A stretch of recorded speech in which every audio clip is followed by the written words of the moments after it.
Ubudla leyo siqiniseke ukuthi ngazi idakamizwa bese ihlaziya inyule ngegama lami lapha ko TikTok. Shame. Khulu.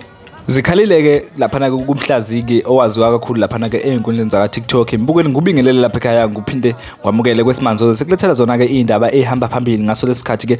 Uthisha-ke wamagcokama-ke usekhiphile laphana-ke i-album yakhe. Kwaba khona ingoma laphana agadla kukhona-ke yena-ke umfo kaMvelase laphana-ke ongumhlazi-ke laphana-ke amaskandi noma-ke womculo amaskandi laphana ku-TikTok.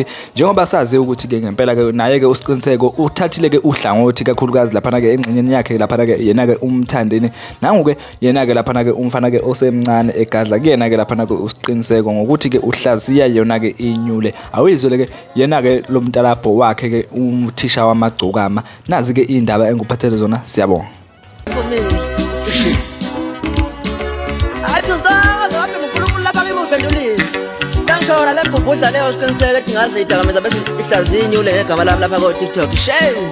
Khulu bambalana ngoba uyaphapha.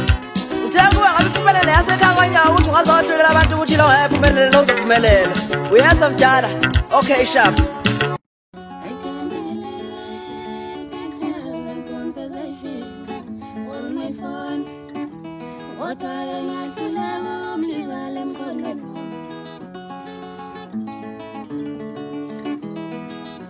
can delete pictures and conversations.